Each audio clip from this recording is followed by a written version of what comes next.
She no longer bothered to count the days, yet her heart knew. This was the 20th sunrise she had faced alone on the endless sea. 20 days since the storm had swallowed the crew. 20 days since she had last heard another human voice. The ocean had become both her enemy and her only companion, whispering in waves, roaring in tempests, and shimmering in deceptive calm. Her clothes were worn and stiff with salt, her hands raw from clinging to ropes that barely held the fractured ship together. At night, the stars guided her, but they also mocked her with their distant, untouchable beauty. Each morning, she woke to the cries of gulls circling above, creatures of freedom that could soar away while she remained trapped on broken wood. Food was scarce, water scarcer. She rationed what little she had salvaged from the wreck, learning to sip rain when it fell, learning to chew stale crumbs as though they were feasts. Hunger hollowed her, but it was the silence that weighed heavier. She would sometimes speak aloud softly, just to remind herself that her voice still existed. The sea answered back with echoes of waves,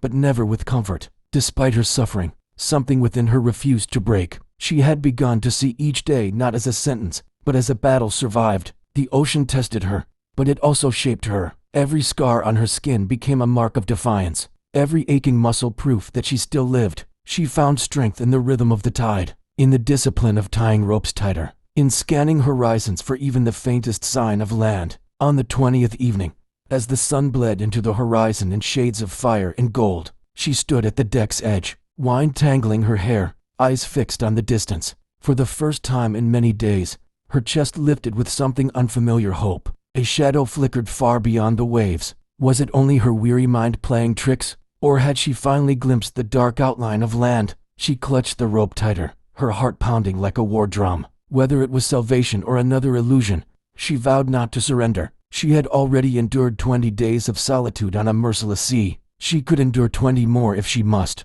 because as long as she breathed, her story was not yet over.